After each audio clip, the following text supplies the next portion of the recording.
Fox News alert, we're waiting for two rallies to begin as the presidential candidates hit key swing states in the final 5 days of the campaign. And new polling shows the race is squeaky tight. The crowd that awaits Donald Trump's rally in Florida. And at the same time, Mr. Trump's former rival, Ted Cruz, is hitting the trail with the vice presidential candidate, Mike Pence, and that is in Iowa. We'll have it all for you. This is Outnumbered. I'm Harris Faulkner, here today, Sandra Smith. Democratic strategist Julie Roginski and Fox News legal analyst and host of Justice with Judge Jeanine. Get a little excited. The judge is here, ladies and gentlemen. I hope she gets that excited for Brian. Okay, well, let's see how it works out. I mean, I don't know. Today's #OneLuckyGuy co-host of Fox and Friends, Brian Kilmeade. She looks pretty excited. Brian's latest book, by the way, Thomas Jefferson and the Tripoli Pirates, The Forgotten War That Changed American History, now out in paperback. Awesome. Hello. Great to see you, ladies. Good to see you. In this setting, I haven't been back on the couch in a while. It's great. You keep it in great shape. Thank you. We tried. You'll be able to get your deposit back. There's no doubt about it. Last time you were here, we put a stuffed bear in your seat. I remember that. It was certainly wonderful to have that. It was fantastic. I don't know if that's sincere. Yeah. Good to have you. I just know how we're ending the show, but I'm not going to give it away with this. It all has to do with Sandra's smile. And why I'm so tired right now. Sandra Smith, are you the most excited person this morning ever? What an amazing historic night for the Chicago Cubs. I watched with her on Twitter last night. Yes, we did. Yeah. I feel bad for the Indians, but you go to extra innings of Game 7. It's unbelievable. Not to put down Cleveland, which we love. And a little rain delay. And a rain delay in between. We waited longer. But the country is happy for Chicago. They are. I mean, there's just no resentment. It's amazing. If only Harry Carey lived to see this day. Right, but it wasn't even close. He had passed away a long time ago. And on that cheery note, let's get to the news, shall we, as we wait for those campaign events to begin. The contenders for the White House ratcheting up their attacks on each other with 5 days to go. Hillary Clinton going after Donald Trump for his treatment of women and questioning his fitness to be a role model for our nation's children. Just think about what happens if he were to win to women and girls. It would mean that our girls would grow up with a president who proudly and loudly ranks women by their looks.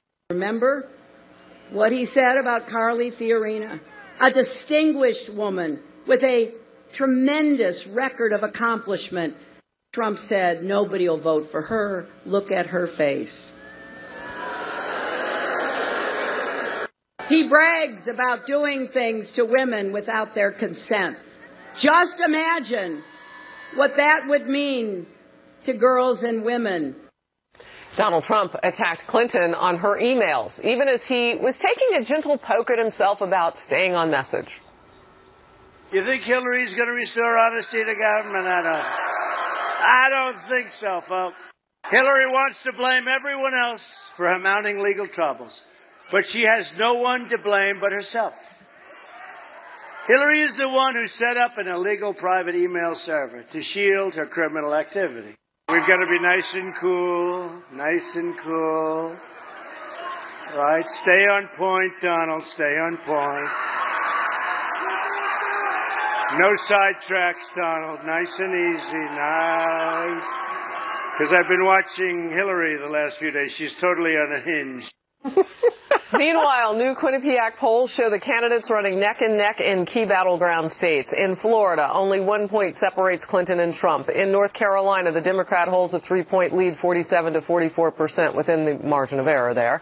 In Ohio, the Republican is up by 5, 46 to 41%. And in Pennsylvania, which has not gone for a Republican since the 1980s, Trump is closing in on Clinton's lead, now trailing by just 5 points. I said squeaky tight, Brian. Because he's on a roll. Donald Trump, starting with Obamacare and his decision to be so disciplined on the stump. Maybe he's just getting it, or maybe he's just listening to different people. But if you watch his rallies, which we're carrying them all weekend long, he's been very disciplined. Obamacare begins to collapse. The Democrats were supposed to be running on it. Now they're running from it. That helps him. And then the FBI investigation that comes to fruition. A lot of these things have nothing to do with Donald Trump.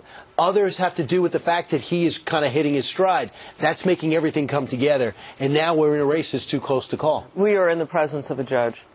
Yeah, well, here's the thing. I mean, not only is Donald, he's seeming more clearly on message. She is a little more hysterical. I mean, we didn't see it in that sound, but she is almost screaming at people. Is this what you want? She is becoming unhinged because now what she sees is the FBI reopening an investigation, not the same stuff, but the reopen of the Clinton Foundation stuff and the fact that it was never closed, that 4 separate departments or offices in the FBI, California, Arkansas, New York, and Washington, kept it open. And now she sees the combination, the intersection of WikiLeaks, the emails, the news reports, and her movements within the State Department as very damaging stuff. There's talk of her being indicted. Yeah, so there's one thing, I mean, and certainly if you consider the indictment, that's a whole nother ball of wax, which I would imagine President Obama would have to weigh in on at some point with the word whether or not he's going to pardon her. I mean, I would think that we would hear from him at some point. Even before that, Loretta Lynch, the one who met with the target's husband on the tarmac, would have to give him access to a grand jury. And that's what some people don't understand. Jim Comey doing this investigation alone with all those separate FBI offices can do nothing without access to a grand jury. Only the Attorney General can give him that. But what has happened is there has been a mutiny. She's already got renewed. Right. Wins, Hillary already said right after that meeting on the tarmac, she said, I'll keep Loretta Lynch. Do you think that was a bribe? But I'm not, it's not for me to say. Julie on the couch this week went as far as to say that this week we saw the pivot from Donald Trump that so many, even his own supporters, have been looking for. Right. I mean, a few days out, has the race changed that dramatically where he's now the one on message and she's the one playing defense? So let's be realistic. And I've said this for all along. It's about math. It's not about momentum. It's about math. Momentum catches up to math, but math is math, and statistics are statistics. And ultimately, her firewall, and the reason you saw her talking about women's issues, is white, college-educated women. She's now beating them by 27 points. She's beating Trump by 27 points. In that among category, college-educated women. Romney won them by 6. That is her firewall. That's why you see her on the campaign trail with Alicia Machado. That's why you're seeing her talk about the issues that you're seeing her talk about. Look, ultimately, you look at the polling and you look at the early numbers. Now, the advantage to this cycle versus previous cycles is we actually know not necessarily how individuals voted, but we have some indication of how people have voted already in early voting. And among people who voted in Florida, North Carolina, Democrats seem to have the advantage. So when you look at polling, you have to take into account that about 40... except for the black vote. The black if vote, you look specifically at North Carolina, the black vote comes in typically later than the white vote in North Carolina. But if you look at you said early voting, but it's so right. But if you look at early voting in Florida, for example, in a 4-way race, she's beating him with Republicans. There's a 27% split. I don't think so. I think that there's more Republicans have shown up in Florida. No, but you're misunderstanding. They're crossing party lines. So you have 27% of Republicans who voted, according to this poll, voted for her. And then they're crossing back to vote for Rubio. That would make sense in the early voting, but not after the Obamacare, not after the FBI investigation. The votes are cast. So some people have been voting for a while but now. Votes are, that's the point. My point is the votes are cast. You have to take that into account. Up to a week ago. Right. But coming from a week, from last Friday, everything is different. Can't take those votes. But 27%, think about that. You have 27% of early voting Republicans that already voted for her. That's insane. Isn't it true that there's always been this gender gap with women in the Democratic Party? Not like this. Yes, with women overall, but not with white college-educated. Well, this is very critical. Not with white college-educated women. Romney won that demographic. She's winning by 27 points. Sorry, excuse me. Yes, by 20. He's down by 27 points. Picked up 5 points in the last Let's talk about what's about to happen on that stage in Iowa, where joining Pence today is going to be Texas Senator Ted Cruz, Donald Trump's former rival. How does he help him? Does this help in the last few days? When you look at the surrogates, it's all Democrats. I mean, they got the power. They got Biden. They got President Obama. It's great in front of crowds, especially. You got Bill Clinton, who's lost his fastball, but still solid. And Donald Trump hasn't had it. This is the beginning to unveil something that could make an impact. And Ted Cruz and Pence together is a good combination. It's a great combination. To Julie's point, though, some of these surrogates for Trump have desperately needed to be women, given all that's happened in the last month and a half. And so you've got the women for Trump, who's led by Laura Trump, who you and I both went to Florida. And his campaign campaign manager, Kellyanne Conway, on with you this morning. Yeah, but I mean, but when you talk Melania about how coming many out. more, and she'll be speaking later today about her immigration story, Melania. But when you look at how many more Democrats have come out, I mean, that's probably the only place where you could say that Donald Trump got hurt by the establishment, because he didn't have all of those. But, you know, the one thing that's happening at a rapid rate right now, it's Republicans falling in line behind Donald Trump because they see not only Hillary Clinton, but they see the corruption behind it. All right. I think this is elections that So yet to be. this morning I caught, you know, Jonah Goldberg. He's been on our show before, and he's a never Trumper. But let me tell you what he did today. He did a new electoral map, because we do our own at Fox, and I saw it on Twitter, and I asked him a question about it, because he had both of them in the 200s. Now, Hillary Clinton still had a little bit of a lead, but it was no longer that 307, 320. His was tightening, and I was curious to know why. And you said, I mean, he has not been a Trump supporter, but he sees that there's still plenty of time left. In Colorado, look at Colorado, Harris, a dead heat in Colorado, tied at 39. That's Pennsylvania is another story, too, where people can change their votes, or at least could up until November 1st. And they're teaching them how to do it. They taught them how to do it. And the enthusiasm is on Donald's side.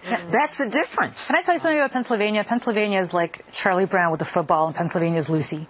Republicans have not won Pennsylvania 1988. Every cycle. George 41 did it. George Bush 41 did it. It could happen. And anything's possible. It's not going to happen. Jobs in Pennsylvania. Good luck getting Philly. Yeah, good luck getting Philly Republican. All right.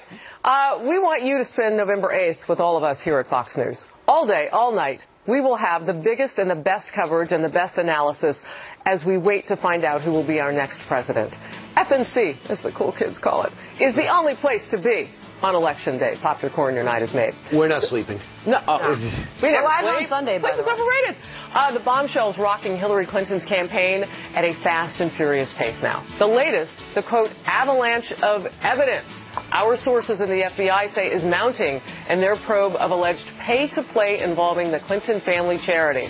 And their push to seek indictment. You heard the judge say it. A live report on that. And yes, she's coming up. Melania Trump on the trail, her first public event since the Republican convention. Her mission is to soften her husband's image among women voters. Can she do it? And we continue to wait for Donald Trump to step up to the lectern in the battleground state of Florida. We'll take you there live as soon as he begins talking. Stay close.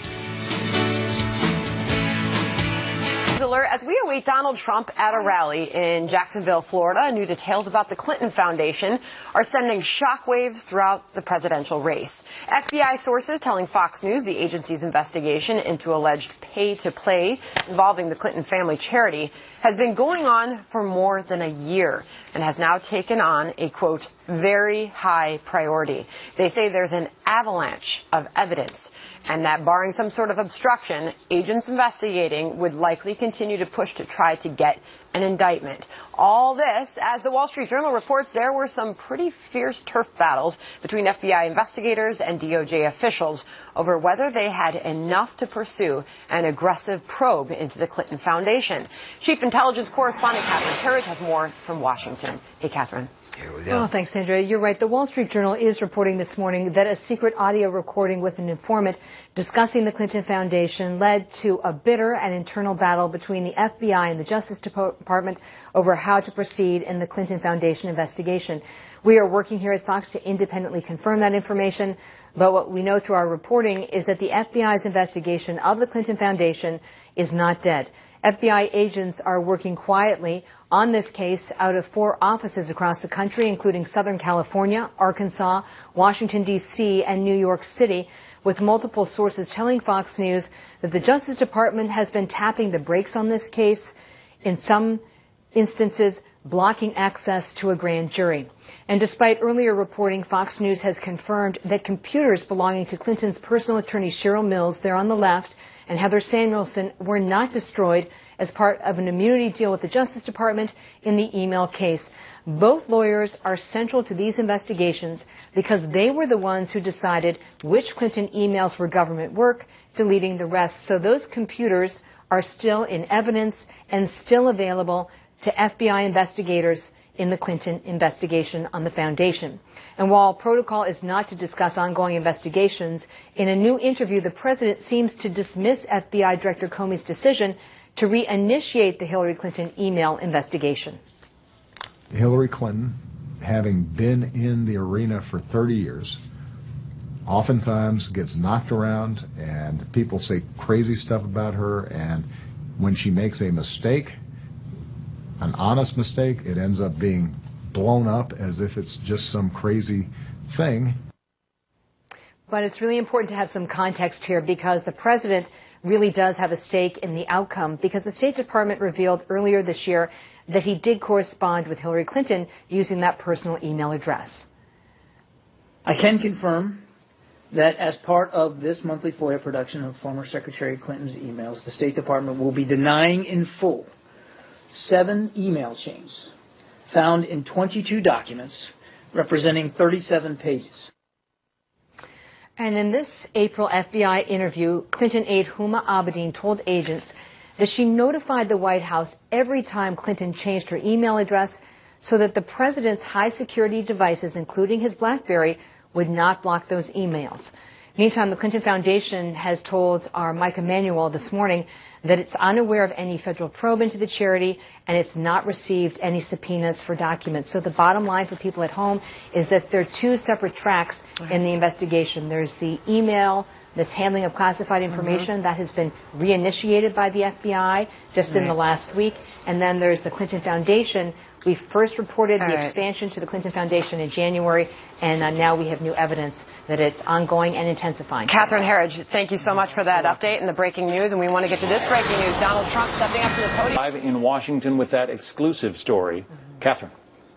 Well, that's right, John. There's also new evidence this morning that the FBI's investigation of the Clinton Foundation is not dead. FBI agents, we are told, are quietly working the Clinton Foundation case out of 4 separate offices, including Southern California, Arkansas, Washington, D.C., and New York City, with multiple sources saying the Justice Department has been tapping the brakes on these investigations by blocking access to investigative tools such as a grand jury. The Arizona tarmac meeting between Attorney General Loretta Lynch and former President Bill Clinton came 1 week before Hillary Clinton's FBI interview, and that led the Attorney General to take herself out of the decision-making process. This is a Department of Justice that has been politicized. I don't think anybody can dispute that. And so this is crying out for an independent investigator. We've also learned that computers belonging to Clinton's personal attorney, Cheryl Mills, there on the left, and her aide, Heather Samuelson, were not destroyed as part of any immunity deal with the Justice Department in the mishandling of classified information probe by the FBI. Both lawyers are central to that case because they decided which Clinton emails were government work and deleting the rest. Those computers, we're now told, are in evidence and still available to Clinton Foundation investigators. And as you know, the protocol is not to discuss ongoing investigations, but in a new interview, the president seemed to dismiss FBI Director James Comey's decision to reinitiate the Hillary Clinton email probe. The president has a stake in the outcome, as the State Department revealed earlier this year that he exchanged at least 18 emails with Clinton using her personal address, and in those communications, the president used an alias. Also this morning, the Clinton Foundation has given a statement to our Mike Emanuel that they are not aware of any federal investigations into their operations. As for the whistleblower story, I wish there had been time to bring that to you today, but we're going to do that in the next couple of days. But with so much breaking news on the foundation, that's what we decided to focus on this morning, John. Yeah, so stay tuned. You have your hands full these days. Very full. Yeah, I'm sorry if there's a miscommunication. All right, thank you. No worries, Catherine. We'll look forward to that. Thank you. We'll certainly get to all the news. The important headlines of the day: the Trump team crisscrossing the country, targeting battleground states in the last days of this race. Right now, Mr. Trump is gearing up for a rally in Jacksonville, Florida, the all-important state. His running mate, Governor Mike Pence, gets ready for a different rally in Iowa. John Roberts is live in Jacksonville with more for us now. John? Janet, good morning to you. Donald Trump wrapping up this morning a day-and-a-half-long stint here in the Sunshine State. 29 electoral votes up for grabs, and this is the big prize among all of the battleground states. A new Quinnipiac poll shows the race exceedingly close here in Florida. Take a look at this. Hillary Clinton leading by a single point, 46-45. Also a tight race now in the state of Colorado, where a new University of Denver poll has got it even up at 39 apiece, and a new WBUR poll in New Hampshire has Donald Trump up by a single point there in the Granite Democrat state, 40 to 39% over Hillary Clinton. So the polls are tightening a bit, but the problem for Donald Trump is that he really has zero margin for error in his path to the White House. If he loses Florida, it's all over. If he loses Ohio, it's probably over. So that is why, in addition to keeping the spotlight squarely on the various controversies swirling around the Hillary Clinton campaign, Trump has to ensure in these closing days that he doesn't commit any of the unforced errors that he has so many times in the past. It's a concept that Donald Trump seems to have finally embraced based on what he told the crowd last night in Pensacola. Listen. We've got to be nice and cool, nice and cool. Right? Stay on point, Donald. Stay on point. No sidetracks, Donald. Nice and easy. Nice. Because I've been watching Hillary the last few days. She's totally unhinged. We don't want any of that. Jacksonville, where he is this morning, of course, a very heavily military town. The Air Force used to be here. There's still a Naval Air Station here. Going to North Carolina, big military state after this. So he'll talk a lot about his plans to rebuild the military as well as reform the Veterans Affairs Administration. But he'll still keep talking about all of the controversies surrounding the Clinton campaign, including the latest revelations that the FBI is investigating the Clinton Foundation. All of this taken together, the steady drip, drip, drip is something that Trump's campaign manager, Kellyanne Conway, believes is really taking a toll on her position, at least in the polls. Here's Conway from earlier this morning. I think there's a 100% chance that all this scandalabra is catching up with her in the polls. I mean, you see we're really Scandalabra. You see that we're really catching her in these blue states like Colorado, tied at 39. Tied at 39, according to, and this is a woman who I always say, Brian, can't get past 46%. It turns out in some of these states she can't get past 40, 42%. In states that President Obama carried with well over 50% of the vote. And Donald Trump isn't the only Trump that's on the campaign trail today. His wife Melania has got a big speech in Berwyn, Pennsylvania. That's in the Philadelphia suburbs, trying to ramp up support and enthusiasm among Republican women. It's interesting if you look at the new ABC News daily tracking poll. Donald Trump leads among non-college educated women by 21 points, but Hillary Clinton leads him among college educated women by 27. So he definitely needs to do better in that area. Jenna? John, thank you. We are also getting a brand new snapshot of the race for the White House. According to the latest New York Times CBS News poll released today, Hillary Clinton holds a narrow lead over Donald Trump nationally, 45 to 42%, but that is within, the margin of error. And the latest Washington Post ABC News tracking poll also shows a very tight race nationally. Clinton edging Trump 47 to 45%, also within the margin of error. Let's talk about it with Chris Wallace, anchor of Fox News Sunday. Chris, we now know that there are two investigations, FBI investigations, involving Hillary Clinton, one into the Clinton Foundation, the other into her private homebrew server, if you will. Is that what is making this race so tight? I think it's a major factor.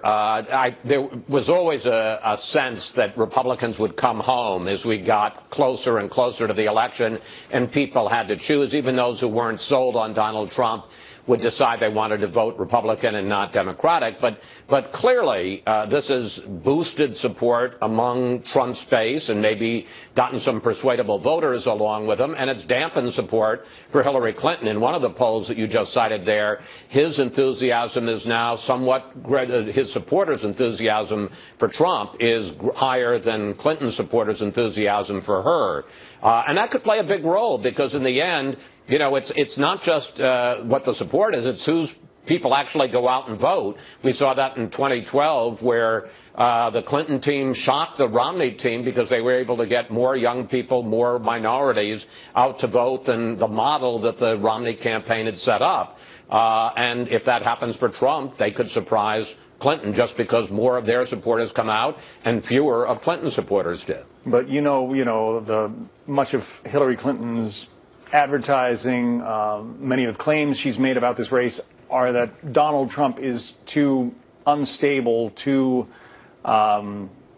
impulsive, I guess, to be trusted with the nation's nuclear codes, for instance. Now comes this information that 5 foreign governments apparently were successfully able to hack into the Clinton email server. And if you think about who those 5 foreign governments might be, it just suggests a recklessness with the nation's, secret information that is really, I think, damaging to her campaign. Absolutely. Absolutely. It's what Kellyanne Conway, the campaign manager for Trump, called the scandalabra. I hadn't heard that expression before, but I suspect it'll be trending.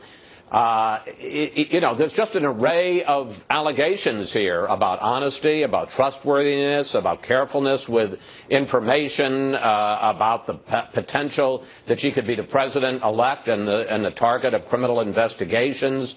It's messy. It is certainly not the way you want to go into the final days of a campaign. And, there's another point here that these are historically likable candidates in terms of their favorable numbers, unfavorable high ratings for both of them. And generally speaking, what we've seen, John, is when the focus is on one, they tend to go down. When the focus is on the other, they tend to go down. Well, the focus right now is on Hillary Clinton in an extremely unflattering light, and that's not good for her. Which explains why Donald Trump is, as we just heard, so determined to stay cool, as he put it.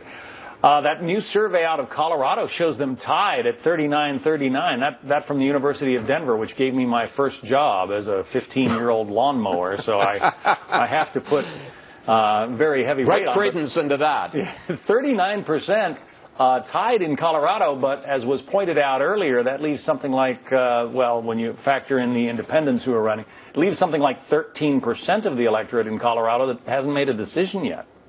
Yeah, which I doubt is true.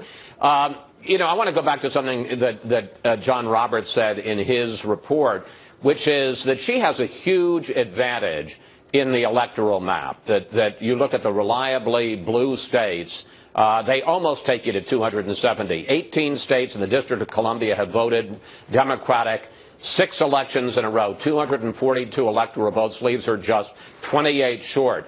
The reliably Republican states, 13 have voted Republican 6 elections in a row, 102 electoral votes. So he's got to win all of those. Then he's got to win all of the swing states that we talk about, like Florida, like Ohio, like North Carolina. He still isn't close to 270. He's going to win every state that he has any possibility of winning, including the swing states. And then he's got to flip at least one of those reliably Democratic states like a Pennsylvania or Wisconsin or Michigan. So it's the poker equivalent of drawing to an inside straight. He has almost no margin for error. He's got to win every state he has a chance of winning. She has more paths, but there are a lot of more paths opening up for him in these since last Friday. And the beginning of Scandalabra than we had thought there were. So, this race is up for grabs with about 4 or 5 days left. The woman who may have coined that phrase is going to be your guest this weekend, I understand. Yeah, I suspect that phrase will be mentioned on Sunday. We will be talking to Kellyanne Conway, Trump's campaign manager, in what maybe you've seen it, I haven't, the new Fox News election headquarters. I'm told it looks like the bridge of the Starship Enterprise. Oh, yes. I can't wait to get up there and take a look at it. Yeah, it is befitting a man of your stature, Chris Wallace. Well, I'm not sure I'm Captain Kirk. Maybe I'm Mr. Spock. All right, well, you play both roles well, I'm sure. Chris, thank you. Fox News I want to take you to Florida International University right now. President Obama holding a rally there for Hillary Clinton on the west side of Miami. Let's listen in for a moment.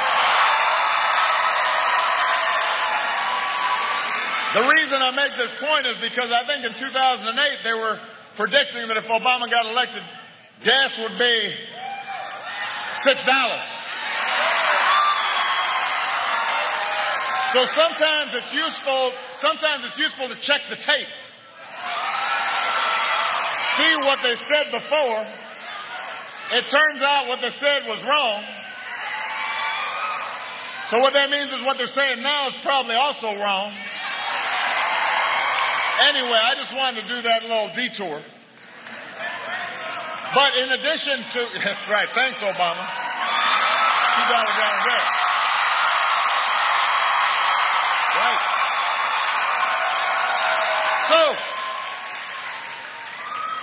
kicked our addiction on foreign oil, doubled our production of clean energy, have done more to battle climate change than any time in our history. We're world leaders on that.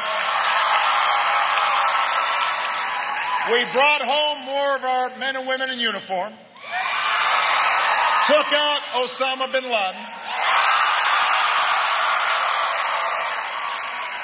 are systematically rolling up ISIL in Iraq.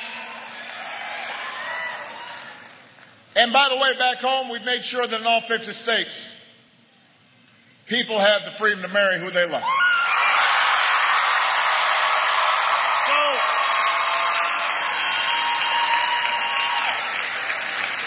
So there's a reason that I've got gray hair. Because I've been busy. And most of all, across these 50 states as I've traveled, what I've seen is the thing that really makes America great. No, it's you. I've seen the American people. People of every party, every faith, every race, every region. People who know we're stronger together. Young and old folks, men and women, black, white, Latino, Asian, Native American, folks with disabilities, gay, straight folks. It doesn't matter. All of us pledging allegiance to the red, white, and blue. That's the America I know. That's the America we love. And there's only one candidate in this race who has devoted her life to building up that America. And that is the next president of the United States of America, Hillary Clinton.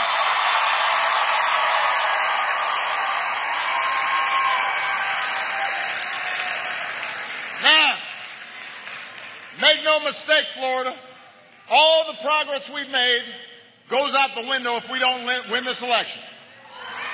So we've got to work our hearts out this week. We got to work like our future depends on it, because it actually depends on it. And listen, especially for the young people out there, I know some of you, this is your first election where you've been paying attention. And you're out there and you're looking at it and you're saying, man, this is really nasty. You know, generally, D.C.'s not so much of a battleground, but down here, it's just like every ad is just depressing. And there's negative ads, and there's noise, and there's distractions. And sometimes the temptation is to tune it out, and you want to just focus on the Cubs winning the World Series.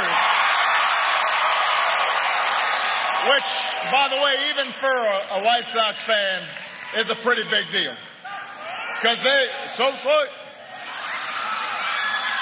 Because the Cubs have been waiting like 108 years. I was watching something on television. They explained that the last time the Cubs had won, Thomas Edison was alive, and they hadn't invented sliced bread yet.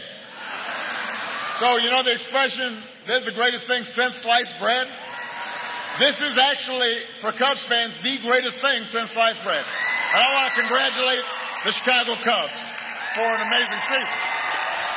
The president there campaigning for Hillary Clinton, his former Secretary of State in Miami. We have just learned that the president, the First Lady, and the Clinton family, Bill, Chelsea, and Hillary Clinton, are going to be campaigning, you would call it, a pre-election rally on Monday night in Philadelphia. That gives you some indication of how much importance they are placing on the vote in Philadelphia. Pennsylvania is a state that Mrs. Clinton is counting on winning. Donald Trump says he thinks he can win it. And the transit strike that is afflicting Philadelphia right now could have an impact on the vote. The transit workers who are on strike have offered to cancel their strike or postpone their strike for Election Day. We'll be back in a moment with more happening now. Votes. And the Trump campaign is hoping that Melania Trump can connect with suburban women in the Keystone State, motivate them to get out and vote. Mrs. Trump will headline a rally today outside Philadelphia, her first major campaign speech since the convention. Rick Leventhal joins us live from Pennsylvania with more. Rick? And Jenna, the line started forming here outside this indoor soccer training facility at 7 o'clock this morning. We can show you there's a few hundred people here already. This event scheduled to start at 2 o'clock this afternoon.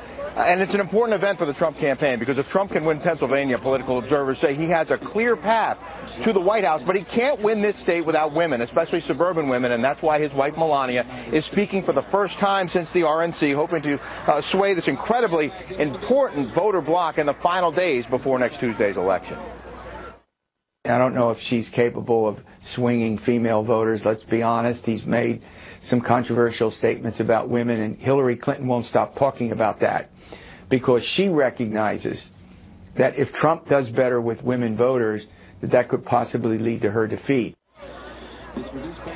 Polls show the race has tightened considerably here in Pennsylvania, which it traditionally does in the week before the election. Right now, the Real Clear Politics average shows Hillary Clinton with just over a 3-point lead in Pennsylvania. But a couple of keys here. Hillary Clinton relying on the African-American vote in Philadelphia, which is 7-1 Democratic. But observers say the enthusiasm isn't as strong for her as it was for President Obama in 2008 and 2012. And turnout is key, and that turnout could be affected by this SEPTA strike, the mass transit strike going on right now in the Philadelphia area. That could make it tougher for people to get to the polls if that strike isn't settled by next Tuesday. Vice presidential candidate Mike Pence's wife, Karen, will introduce Melania, who will speak for, we're told, about 35 minutes. We're told that she'll speak from the heart about her husband and the leadership qualities he has to make this country more prosperous and secure. She's expected to touch on family, her marriage, and this campaign experience, and the goals she has as First Lady if her husband should win next Tuesday, Jenna. Rick will be watching. Thank you. John? Well, some brand new numbers from battleground states in the White House race, with a WBUR poll out of New Hampshire showing a razor-thin race, giving Donald Trump 40%. Hillary Clinton has 39 there in New Hampshire. In Colorado, a University of Denver poll we referred to earlier shows the race tied in that state, both Trump and Clinton at 39%.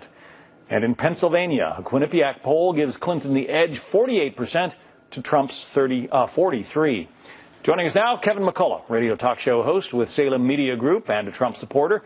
Ethan Behrman is a radio talk show host based in Los Angeles and a Clinton supporter. Welcome to both of you. Thanks, John. Kevin, we've been talking about the tightening race. The Cook Political Report, pretty esteemed, examiner of political trends, says Hillary Clinton still has 278 electoral votes locked up, 8 more than she would need to win the presidency.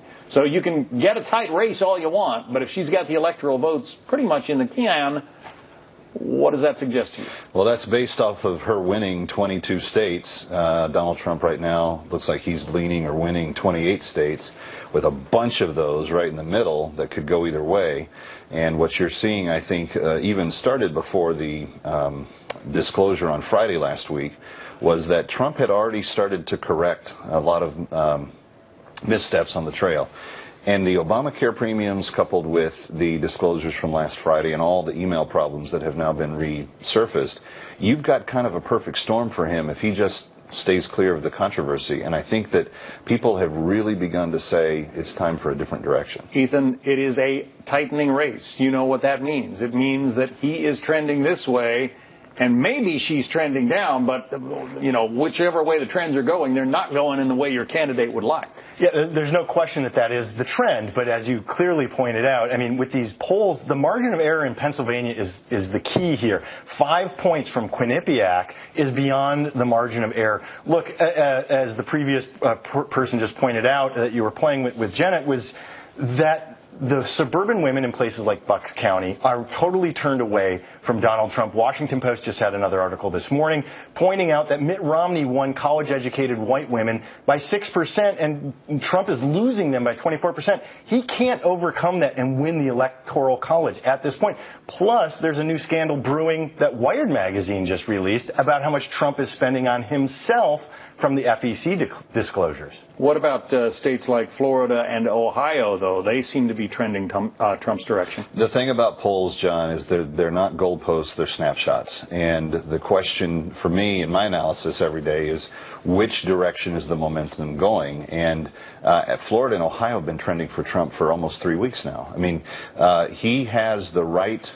And if you look at the on-the-ground support, Rick Leventhal's report said that people started lining up at 7 a.m. It's now 11:37 on the East Coast. The event isn't until 2, and she's got hundreds of people standing in line to see Melania Trump. I disagree with Ethan on he has to win college-educated women. If he wins blue-collar workers in Michigan, Pennsylvania, Wisconsin, and Iowa, Hillary's going to have a very early night. Yeah, and that is the thing. We tend to, slice the electorate up into these voting blocks. And yeah, he might be doing well, or she might be doing well with college-educated women, but there are other groups, the blue-collar voters that have traditionally, males that have traditionally voted Democratic, who are doing, where Trump is doing well. Yeah, there's no question that he has done a great job with that very simple message of make America great again. And then the question comes up again when we look at Melania giving this speech today. Wonderful she's giving the speech. Interesting that Donald Trump surprised that on her in the Stephanopoulos interview on ABC, where he, again, in my mind, displays his misogyny. She's just an object for him to use in his campaign, and this is what's displayed, which is why women have fled from him the way that they have. And remember, we can make light of the fact of college-educated women turning away from Donald Trump. 62% of people enrolling in college are women. This is a major long-term trend, and if Trump has done this to the Republican Party, that's a problem long-term for the Republicans. Yeah, those are some nice never Trump talking points, but I don't know that they hold next Tuesday. What you've seen is an evolution in the Trump ethos. And anybody that knows the Trumps and has spent any amount of time with them does not believe that Melania is a wilting wallflower. Donald Trump does not treat her as an object. There's a genuine deep respect there. And so while it may sound nice and there's a formula for why it needs to be the talking points, the truth is he's on message with Obamacare increases right now. He's on message with the lack of ability to trust a Hillary Clinton operation. 3,500 bureaucrats are going to be elected when she comes in with them. And they're going to be holding positions in State Department, military, other places. National security is important. These types of things have gathered the attention of the nation, and people are watching. I'll give you the last word. Yeah, national security is important. And what do we know about Donald Trump and national security? He's palling up with Vladimir Putin, who is establishing a brand new Cold War. I would also throw in this quick point, though, for Kevin, which is, look, Donald Trump's Make America Great Again. Make America Great for what? Hillary Clinton is stability. Donald Trump is instability. That's what you're voting on next Tuesday. We'll see what the voters decide. Ethan Behrman, Kevin McCullough. Thank you. Thanks, John. Jenna. Which is what my keys are based on, indicates that this is a year in which the White House party, the Democrats, should lose. But I also noted in that Washington Post piece that I've hedged my prediction for the first time in more than 30 years, saying that in Donald Trump we might have a history-shattering candidate who could change patterns that have held since 1860 in this country and have enabled me to correctly predict every election since 1984. Well, that was American University professor Alan Lichtman on Happening Now. Back in September, feels like a lifetime ago. He's correctly predicted every presidential winner since 1984. And back in September, he thought Donald Trump would win. But a whole lot has happened since then. So we wanted to check back in with him. Professor Alan Lichtman is our guest. Professor, great for you to join us again. Great to be here again. So, where do you stand today?